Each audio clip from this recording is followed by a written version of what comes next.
दूसरी तरफ रामचरितमानस के कुछ लाइनों पर, कुछ पंक्तियों पर शिक्षा मंत्री की आपत्ति इस कदर है कि वो कह रहे हैं कि मैं जान दे दूंगा, लेकिन ऐसी पंक्तियों को हटवाने के लिए जो भी कदम उठाना होगा उसे उठाऊंगा।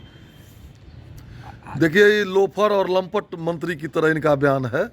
और जहाँ तक रामचरितमानस के बारे में है, तो अगर उनमें खूबियाँ नहीं है तो विश्व के सैकड़ों यूनिवर्सिटी में क्यों पढ़ाया जाता है। और रामचरितमानस में राम सबरी के जूठे वैर खाए हैं, राम वनवासियों को गले लगाया है, भिल्ल को गले लगाया है, जटायु पक्षी को गले लगाया है। राम सिखाया है कि भाई भाई को कैसे रहना चाहिए। राम ने सिखाया है कि प्रजा और जनता राजा में कैसा संबंध हो। राम ने सिखाया है कि पति पत्नी का कैसा संबंध हो। ये लोग वोट के लालच में और तुष्टीकरण की नीति के तहत गजवा हिंद और इस्लामीकरण को प्रोत्साहित करने के लिए ऐसा बयान देते हैं वोट के लालच में।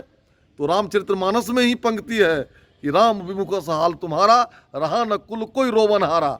राम का विरोध करने वाले के कुल में, चाहे राजनीतिक कुल हो या वास्तविक कुल हो, कोई रोने वाला नहीं रहता है।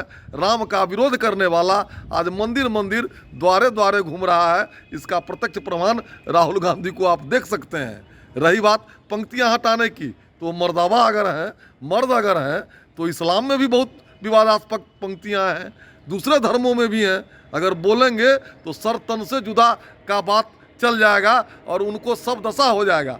चूँकि यह सहिष्णु समाज है, वो शिक्षा मंत्री हैं, तो आखिर क्यों पढ़ाया जाता है कि स्मृति, रामचरितमानस और महाभारत इतिहास का स्रोत है, उसको हटवा दे पहले। मर्दावा तब समझेंगे, शिक्षा मंत्री तब समझेंगे कि कोई पंक्ति। हाँ, ये बात जरूर है कि सनातन संस्कृति में कुछ गुलामी के पीरियड में कुछ हुआ तो उसको सुधार रहा है सनातन संस्कृति। सनातन की तो परिभाषा ही है नित्य नूतन और चिर पुरातन। इसलिए मंत्री का दिवालिया, मानसिक दिवालियापन है, वो माफी मांगे या इस्तीफा दे। जान नहीं देना पड़ेगा, उनको सब दशा हो जाएगा। राम विमुख असहाल तुम्हारा, रहा न रावण का दशा हो गया। रावण से ही प्रतापी नहीं है, सोने की लंका थी। अभी तो एगो लाले बत्ती या ऐसा शिक्षा मंत्री बने हैं जिसमें कोई उनको महत्व नहीं है। समझे नहीं, ये सरकारें कब रहेगी, कब चली जाएगी, कब इनका मंत्री बन चला जाएगा। राम से बड़े बड़े लोग टकरा करके मिट्टी में मिल गए, ये भी मिट्टी में मिल जाए। को नहीं पता है वो प्रोफेसर किस चीज के हैं। रामचरितमानस ही लिखा गया महिलाओं के लिए। रामचरितमानस की पहली कथा शंभू ने किसको सुनाया? पार्वती को सुनाया। पार्वती महिला थी।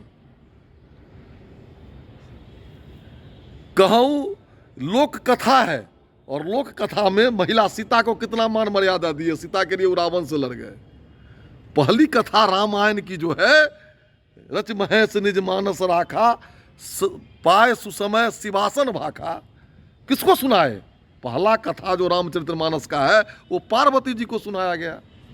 पुत्र पवित्र कहे कुल दोई, पुत्री दो कुल को पवित्र करती है। ये रामचरितमानस की पंक्ति है। महिलाओं के मान सम्मान का की जितनी व्याख्या उसमें है, तो पढ़े तब तो जातीय समीकरण बना करके अब मुस्लिम वोट प्राप्त करने की राजनीति करते हैं। 2024 में कहीं कोई लड़ाई है? रहेंगे। 19 में एको को सीट नहीं था। ये सब बयान देने से सब जगह हालत खराब हो जाएगा। पीएफआई और आईएसआई इस सबको तुष्ट करने के लिए ऐसा कर रहे हैं।